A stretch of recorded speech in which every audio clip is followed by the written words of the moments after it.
So the mainstream media came after me this week and tried to frame me, defame me, and lie about me. It started in Delaware Online with writer Gene Kwang with the headline, Wilmington Mayor Appears to Endorse White Nationalist Tweet. What tweet were they talking about? It was actually my tweet from St. Paddy's Day where I said, shout out to all the Irish people whose families were enslaved, came to the US for a better life, worked in factories, and then got called privileged and blamed for slavery by beta male, soy-drinking hypocrites and depressed feminists. Of course, most would see that as hilarious comedy with an element of truth there. Many people liked it. Liberals, progressives, right-wingers, conservatives, apolitical people, and most importantly, Irish people loved it. I got hundreds of messages saying thank you so much for saying that. You're welcome. I thought it was pretty funny. So I reached out to them, they changed the headline of that article, then they decided to write another one in the USA Today, and then a big publication called Daily Mail picked it up and said, shout out to all the Irish people whose families were enslaved and came to the US for a better life. Delaware mayor apologizes for sharing white nationalist Twitter post saying it was an innocent mistake, with my face there in my tweet in the headline and the thumbnail. First off, I'm not white. I'm of Puerto Rican descent, Italian, Polish, Puerto Rican, so I'm mixed with Hispanic and European heritage. Second of all, I'm not a nationalist. I love the country, but I don't consider myself a nationalist. I love the world, but I don't consider myself a globalist. I think that going too far either way and being too stubborn isn't good. And I've actually said that and made a video trying to explain to people like this why nationalism is truly rising and how media journalists like this actually increase nationalism and extremism on all sides. And it's awful. Watch this whole video and consider it if you really want to curb the rise of nationalism and right-wing extremism. I also wanted to say, yes, I'm Hispanic, yes, I'm European, most importantly, I'm American, but I don't appreciate the personal attacks and the labeling that they purposely threw on me to try to endanger me, threaten me, silence me, and group me in with other people that I have nothing to do with. My stepfather's 100% Mexican, and I have two siblings from that marriage that are 100% Mexican. My sister, who's also Puerto Rican, married a Caribbean man and has two black mixed babies. My grandparents came to this country and worked in factories, an asbestos factory and a mattress factory. They didn't sail over on the Nina, the Pinta, the Santa Maria and kill all the Native Americans. So I would appreciate it if you try to stop blaming me and my family for all of the worst things in history. Many Europeans escaped communism, eerily similar to what the media is trying to usher in now, and persecutions such as the Armenian genocide, where millions of Christians were rounded up, the intellectuals and the leaders slaughtered first, and brutally murdered. But maybe you'll pretend like that's not a real historical fact either. Maybe that's not of interest to you. Now let's get to a really important point. Let's look at the dictionary. What does nationalist actually mean? Noun.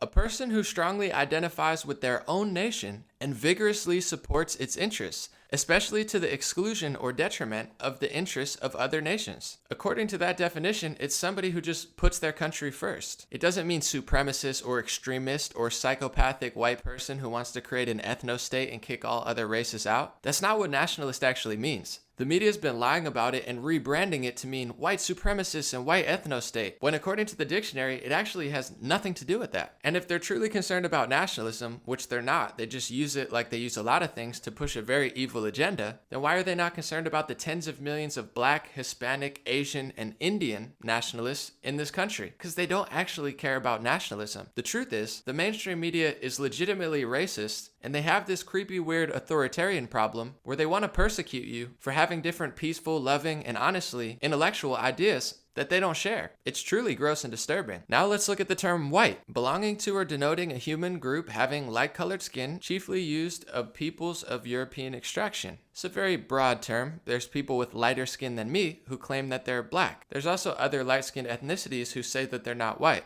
Which month is White History Month? Well, come on, tell me. Well, I'm Jewish. Point I'm trying to make is when you combine the two dictionary terms of white and nationalist, the media has rebranded its original meaning so that they could persecute and prosecute every white European that disagrees with them politically and loves the country. Very weird. Especially when presidential candidate Elizabeth Warren tweeted recently, "We have to recognize the threat of white nationalism. We've got to call it out. As President of the United States, my Justice Department would go after white nationalists with full prosecution." So a nationalist meaning a person who strongly identifies with their own nation and vigorously supports its interests, which would be hundreds of millions of people in America, according to the dictionary. White, which means belonging to or denoting a human group having light-colored skin, which is also hundreds of millions of people in America. And you have a presidential candidate using these two loose terms that they rebranded, lied about, and throw around to everybody who disagrees with them, even when they're not white or a nationalist, and says, I'll use my Justice Department for full prosecution of these people. This is psychopathic. This is insane. This is every bit as authoritarian and fascist as they claim other people are, which is extra creepy because when you look at the modern day left-wing agenda, it's nearly complete control of the media and tech companies, and anybody who disagrees with them intellectually will be persecuted, prosecuted, and possibly arrested, like in Europe they're doing now over Facebook posts and thought police crimes. They want big government control. They want government control over the health industry. Politically, they want to take us closer to communism, socialism, and fascism, which the further left you go, the more government has control over everything. And historically, it's worked 0% of the time. They want gun control and gun regulation like pretty much every authoritarian leader ever, because with an unarmed population, you just have a bunch of sitting ducks for you to persecute and prosecute. And quite frankly, I'm tired of it. Why were they really mad over my Irish tweet? Were they really mad over the nuance and the discussion over slavery and indentured servitude, and also how the Irish were treated awfully throughout history, whichever way you want to spin it? Are they mad about slavery? Because even Reuters estimates that there's 27 million people enslaved today. As Elizabeth Warren talks about reparations, she never talks about the 27 million people enslaved today. Why? Well, because they're in Africa and the Middle East. And what good is left-wing politics if you can't just exploit and use groups like the black community in America, like women and Hispanics, and actually help them and try to solve the problems in black countries or in black and Hispanic communities? They don't want to do that. They just want to use you, lie to you,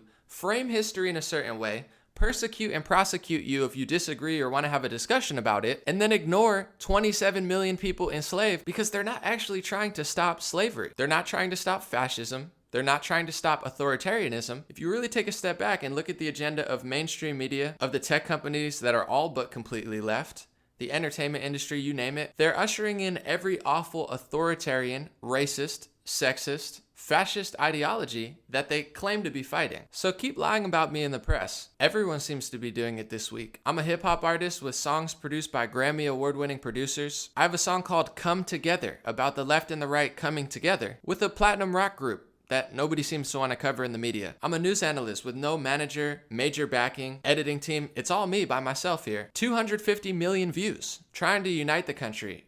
Trying to have nuanced discussions. Trying to call out extremists on the right. Trying to call out extremists on the left. Understanding that it takes a dialogue, discussion, true love and compassion, not hate and bitterness disguised as love and compassion, to get to the real solutions that our country needs. I know that, so maybe instead of hating me, maybe instead of lying about me, maybe instead of trying to endanger me, maybe instead of calling me a white nationalist when I'm not, maybe you should learn a lesson. Stop being so evil, bitter, hatred, negative, nasty, authoritarian, fascist, disgusting, everything you claim to be fighting.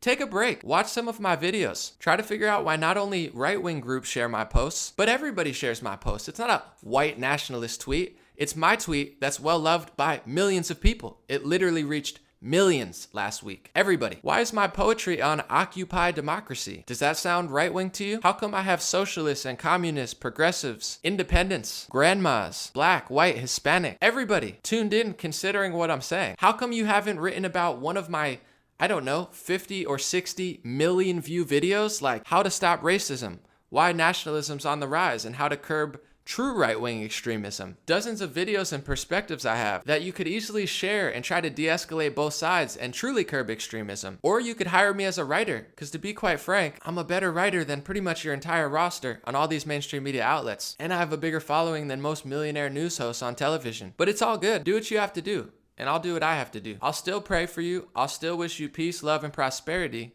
And hopefully I can shine some light on some of these cold, bitter, dark souls that are trying to change the world and heal the world before they've taken the most important step, which is healing yourself, loving yourself, and being honest with yourself. Please stop lying. Please stop misleading. Please stop being racist. Please stop being a PR team for true authoritarian and fascist presidents. Please stop being a PR team for true racist, fascist, and authoritarian ideology. And let's have an honest discussion, because Donald Trump won the election. Donald Trump is probably going to win the next election because of media sources like this. You got him elected, you nonstop talk about him, you hate most of America, you try to make it a racial thing instead of an ideological thing, and you just punch down at everybody and act like you're some sort of moral great person. And to be quite frank, it's not true. So let's work together to change the world and stop fake news in its tracks. Because the media, most journalists nowadays, and all these industries that have such a stronghold on people's mindset and ideology are not leading people to love, peace, prosperity, and truth. On left and right, they're leading people to hate, division, negativity, fear, and it's simply not right, and it's simply not helpful. No matter how much you lie about me, mischaracterize me, lie about the president, or do to anybody, it's not the solution, and that's what I'm looking at. Solutions. Thank you for listening. God bless you. Have a great week, and stay strong and stay happy.